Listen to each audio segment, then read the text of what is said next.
Well, welcome everybody to the Dan John podcast. This is episode 23. I used to be 23. Seems like a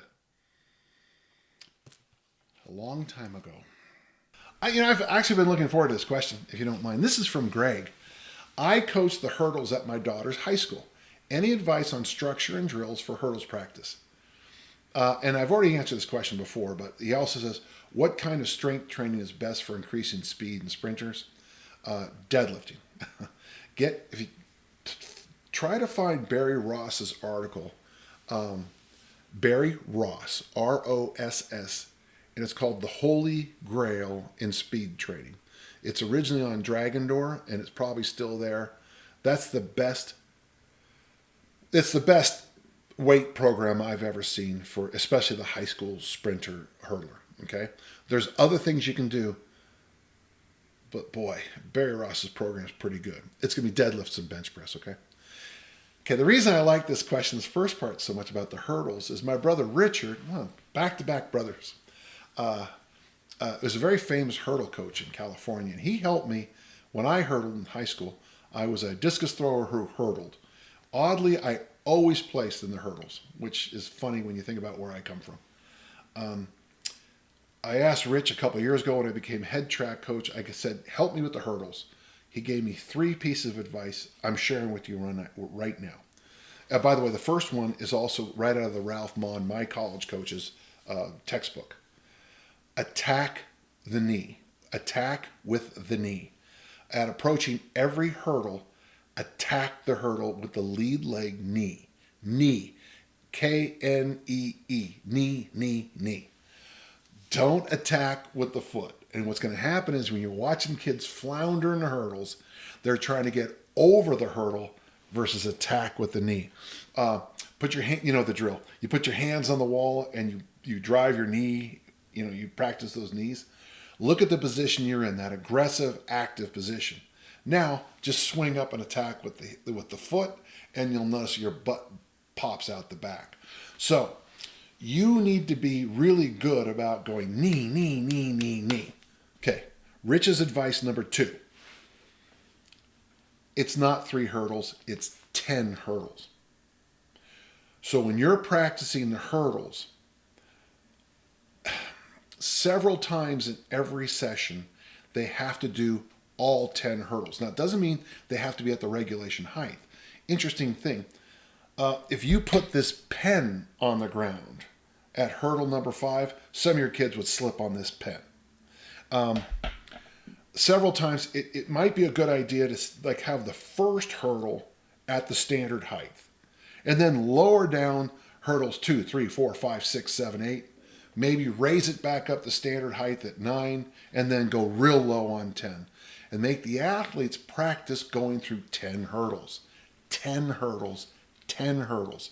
Most high school kids, and I've seen this over and over, and I correct coaches on it, and it's funny because when I say this, most high school kids get in the starting blocks, on your mark, get set, go. They go over hurdle number 1, hurdle number 2, hurdle number 3, rest or grab hurdle number 4, go back and do it again. Track meet comes around, your kids are going to be in the lead on hurdle number 1, hurdle number 2, hurdle number 3, and crash in 4. It's 10 hurdles. So attack with the lead knee, it's 10 hurdles. Point number 2 is it's 10 hurdles.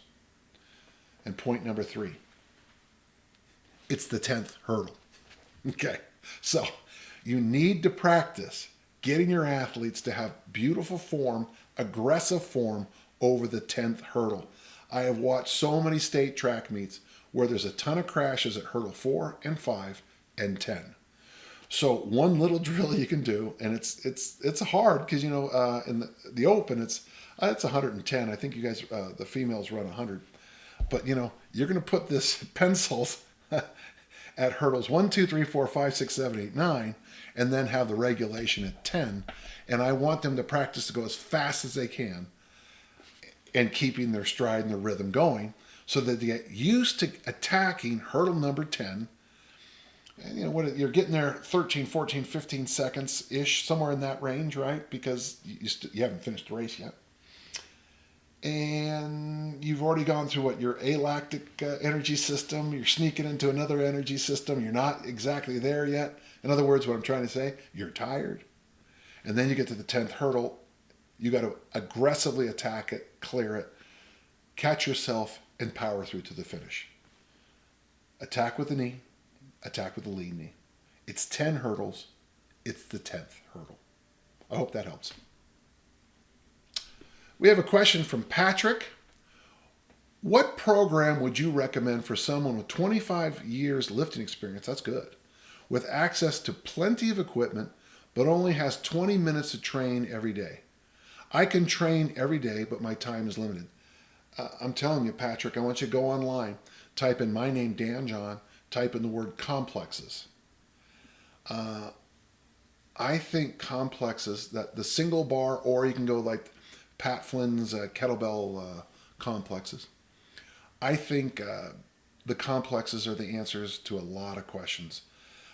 Mike and I did 3 sets of 8 yesterday with complex A. And I tell you, we had just finished rucking. We rucked about 30, 35 minutes. I have a 60-pound vest. We did that 3 sets of 8, and my heart was hammering. So personally, I would say complexes first. Do 3 sets of 5, 3 sets of 8, something like that. And occasionally 5 sets of 5, something like that. And then with the rest of the time, I would pick one exercise and do that. So you're doing the complexes in kind of a kind of 1 lift a day program.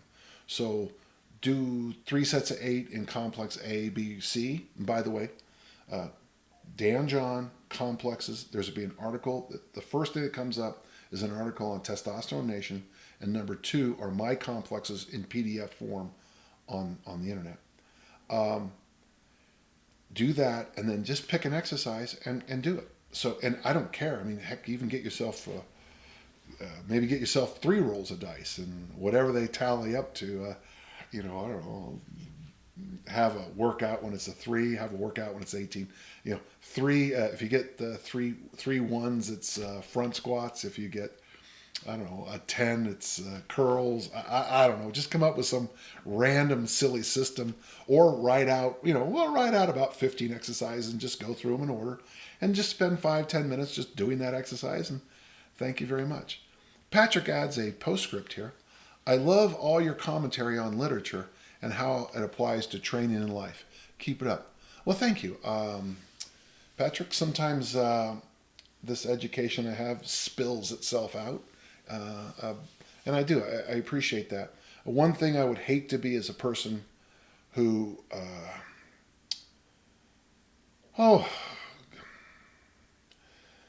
like Simon and Garfunkel says, gets all their news I need from the weather report. I try very hard to stay up on great literature. I try real hard to blend what I read into my life, and my life into what I read. So I appreciate that. I'm really okay. Our question is from Mange. My question is, how would you program a routine with the sole focus on shoulder, including trap and back size? Mass Made Simple gave me results, but also a huge ass and chafing legs. Well, that's kind of the idea there, brother. The 40-day program gave me strength, but less of the size. Is there something in the middle? The 40-day Mass Made Something program? Why don't you just simply, just find somebody who can teach you the Olympic lifts, and why don't you compete in the meet? I mean, honestly, go to a gym, find an Olympic lifting club, learn the snatch and clean and jerk, join the federation, send in the check, and go get on the platform. I don't know of a better way to build back and traps than the Olympic lifts.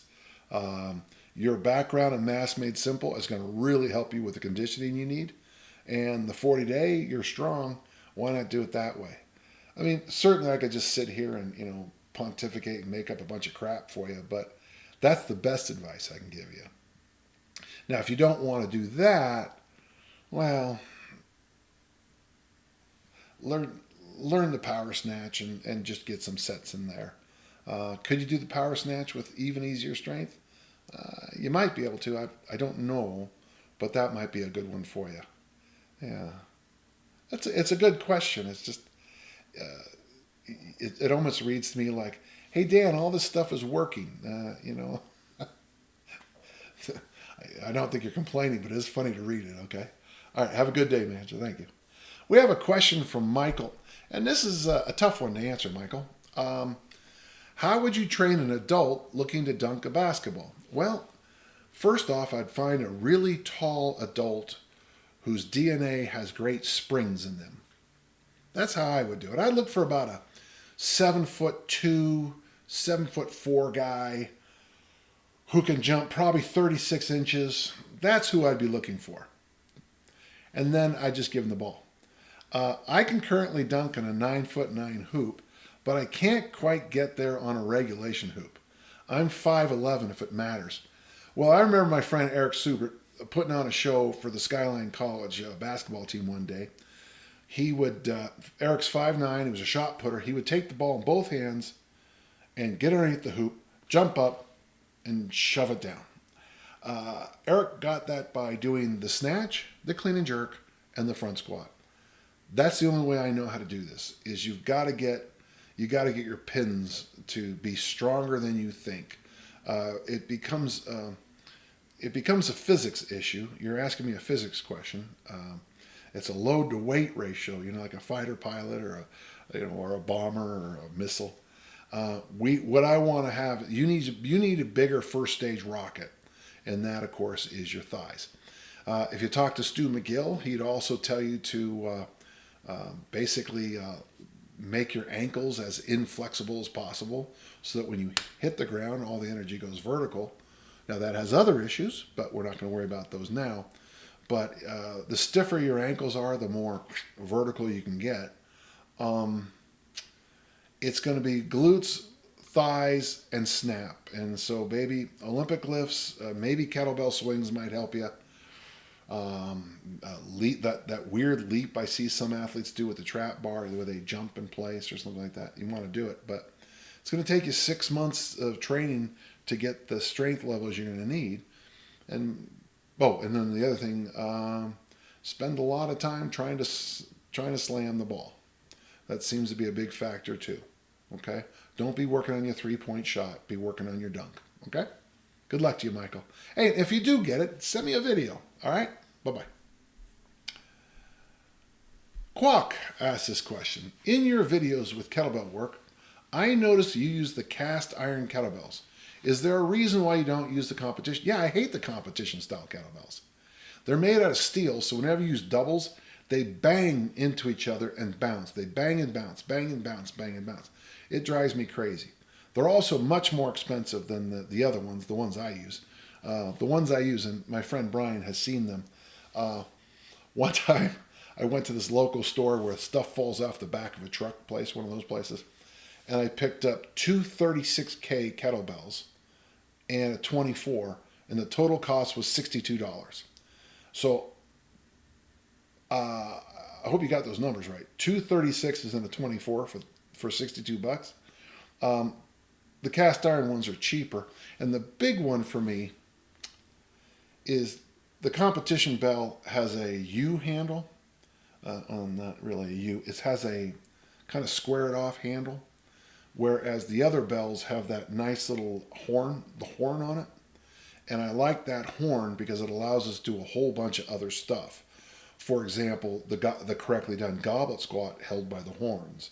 So that would be mine. And I also like when you do any kind of overhead work, the cast iron ones, you can get your the webbing of your index finger and thumb deep inside the one corner there, so that the weight sits naturally down and deep.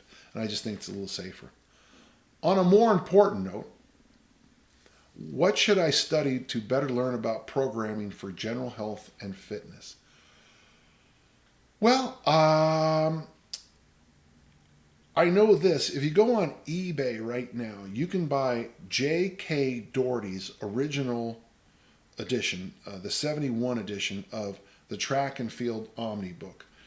I think in that book, he does one of the best jobs ever of organizing periodization, programming for everybody. Now it's a track and field book, which is what you want anyway. But what's nice about this book is just before, obviously it's written during the anabolic era, but the articles, the quotes and stuff like that are kind of still pre-anabolic. So there's still this vision on off-season training, pre-season, in-season training. There's this idea of, he calls it holistic training, where it does matter about your stress levels, if you're having problems with your family, if you're having problems with your academics, if you're having problems with your car. I think it's still a pretty decent price, but I would go there first. I still think that is a foundational book, well worth reading. There are so many books out today.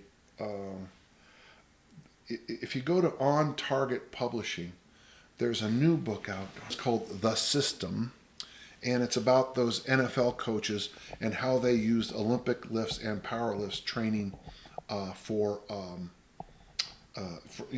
football players. And you might not be able to use a single tool in that book, but what's nice is if you have the Omni book with these general concepts, much more like I would talk, and then you'd have the book called The System, which is do this, do this, do this, do this. Those two books might be enough, all you need. Really, it's going to be, Pat Flynn has this great little phrase, that just dropped out of my head. Consistency for mastery, variation for plateaus, randomness for fun. And I always tell people, you know how I spell fun? W-I-N. So I'm not a big believer in fun. I mean, I'm a fun guy. Hey, I'm a fun guy. But when it comes to programming, you got to push fun to the side a little bit, okay? What we want is consistency. We want you to be coming in there taking care of business. And when things stall out a little bit, you have a big enough toolkit that you can have some variety. Good questions. Oh, man, Guido. Guido's here, and Guido has bad news. A surgeon has diagnosed me with a pretty nasty hip impingement and told me that squatting may cause the damage to become even more severe. So I decided to cut squats from my workouts. Well, yeah, when someone tells you not to squat, squatting is probably wrong. I like to drive on the wrong side of the freeway, but people keep telling me I'm wrong. Given that most strength mass programs are built around the squat, what can I do to keep pursuing my strength mass dreams? Well, man, I would really try to find out what's really going on with this impingement. I mean, is this genetic, DNA, an injury, a fall, accident or birth? There are many people now. I'm going to be the great medium here. I think both sides are right. Some people say with mass and strength, only the squat. Some people say only the deadlift. I don't like either or, so both are good. But one of the things you could do is, you're going to have to find a deadlift variation that doesn't hurt the impingement. Again, getting back to the wisdom of my brother Gary, he would recommend the trap bar, which might be good because he's a total hip replacement too. I love that one jackass online who gets on me. He thinks I don't know what I'm talking about because I had the total hip replacement. Well, my brother Gary has had a total hip replacement. Most of my cousins, my niece Danielle was born with hip issues. She had to wear this brace for a long time. So hip issues are, it's DNA, but let's just stay with it. I'm a terrible coach. Idiot. First, let's find out what is causing it. If it's curable by, not surgery, if it's curable only with surgery, those are two different questions. And then let's find a heavy-loaded lower body exercise you can do without banging that hip around. I want you to look into Brett Contreras' work with the glute. There might be a variation there. Like, does the hip thrust hurt you? Well, because, see, for me, the hip thrust actually really made my hips, even when it was necrotic, feel better. Don't know why. The straddle or deficit deadlift, that doesn't, to me, when you first look at it, if you had a bad hip, But it's weird because with my titanium hips, it feels really good. Is there a banded thing you can get away with? So let's just kind of step back. So your homework assignment: get into Brett Contreras's materials. Look at what it is. He's Brett at Brett Contreras 1 on Instagram, and he's got something good every day. Look there, and then we can think about this together. It might be as simple as a trap bar deadlift, or it could be as complex as you need a surgery, and then we'll go from there. Stefano writes, what are your favorite strength and conditioning books? Well, my favorite author, let me see if I can find any of his work up here. This guy I think is brilliant. His name is Dan John. Okay, that's just messing with you, man. My favorite books. Well, here's an older book that I keep coming back to all the time. Irving. We're supposed to hate this guy, but it's called Quantum Fitness. I think for a normal population, this is a tremendous book. I also have Barton Aitz's book. Werf and Stoss, which is in German. I also have the German books on craft conditioning and circuit training, which I think are fantastic. John Jesse's book, The Encyclopedia of Wrestling Conditioning, is a must-have, I think. And you get that at Bill Hinburn's site. I think it's called Strongman or Old Time Strength or something like that. Type in Bill, Bill Hinburn, Hinbern, and you'll find his site. And you're looking for John Jesse's work. Just a brilliant book. Of course, I got to tell you, Tommy Kono's book, Weightlifting American Style, Weightlifting Olympic Style, I just think is a genius book that I can read and reread and reread and still find gems. If you can find Percy Cerutty's book, Cerutty, especially the one that's co-written by David something or other called Training with Cerutty, it's genius. It is a track and field book, but it's just so good. It's just, the workouts are long. They play medicine ball games. They do all this stuff that just got invented within the last 5 years. But the book is phenomenal. And then, to swing back, I think the work of J.K. Doherty, Doherty, the Track and Field Omni book, especially the original edition. Now, I know the later editions have like shot put programs by Al Feuerbach, which are brilliant. I don't like the modern version. Sorry, I know the guy's a local, but it's just a little bit. Yeah, it's not. I don't think it's true to the original sources. But the first edition and maybe the '84 edition, okay, are very valuable if you can find those. But those would be my favorites. Okay, each of those books is historically important, but also too, as you read through them, you'll get a sense of there's nothing new under the sun, and I think that's really important. Okay. Jamie asks a good question. He says, what does a typical flexibility mobility day look like for you? We call that day Thursday. We call it Tonic Thursday. Mike Warren Brown runs that workout here at the gym. It is weird. If you do come to my gym and train with me, I don't want to say you'll be disappointed, but if you come to my gym, it's a normal person's workout. And I work with 3 grandmas. Kent's got to be early 70s. I'm 62, 63. We have former, and a guy with a Super Bowl ring. We have a baseball all-star shows up. We've got a guy who's an electrical engineer. We got a guy who's a chemical engineer. We got a guy working on his doctorate. We got chiros, and we just got a whole mix of people. Sometimes it's 3 of us. Sometimes it's 30 of us. But don't judge those people. Don't judge them. They're out swinging away and they're doing just fine. So on Thursday, which is the most popular workout, we do, it's called Tonic Thursday. Mike leads us. We do just about everything we can think of from Tim Anderson's original strength. So we go through the rocks, the rolls, the nods, the find your shoes, the different variations and different positions. You know, you hang the legs out, you do this, you do that. You know, you're just trying to gently move everything back. You keep a smile on your face.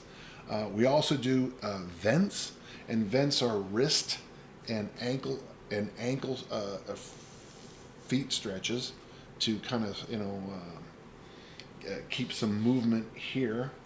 Very underlooked area of the body for flexibility and mobility work is right here. Well, actually, I go all the way to the fingertips, but also your toes, your feet, and your ankles. With the feet, it's a little simpler. You can do child's pose, and then what they call toe breaking positions, when you stick your toes underneath. It's weird because we can go 45 minutes to an hour just doing those simple movements with a smile, with a nice gentle pace, rocking in and out the whole time, trying to make the single goal of leaving feeling better than when you showed up. But here's the interesting thing, Jamie. This is the thing that I find really fascinating. The hungriest we all get at any of our workouts is on Tonic Thursday, which tells me something. Now, what that is, I don't know, but it tells me something. We get ravenously hungry doing this mobility work for an hour. And there is something about that. And Jamie, I don't yet have the answer to this, but there's something about this. Okay, all I'm doing is, I'm doing this and I'm doing this, is putting myself back together in mobility more stressful on me than, I don't know, doing squats and deadlifts. It's just an interesting thought because all of us agree we're always starving at the end of the tonic workout. So that's what we do. If you go to Original Strength and you watch Tim's videos, you'll get a sense of what we do. The big thing is, one day a week, we all buy in exclusively to doing the tonic work. Tonic, by the way, comes in the same root as tune, as you tune a violin. So this is the day of the week we try to tune ourselves back up. Well, that's it for now. Remember, if you have questions, send those questions to podcasts@danjohnworkouts.com. I'm here to answer them for you. Thank you so much.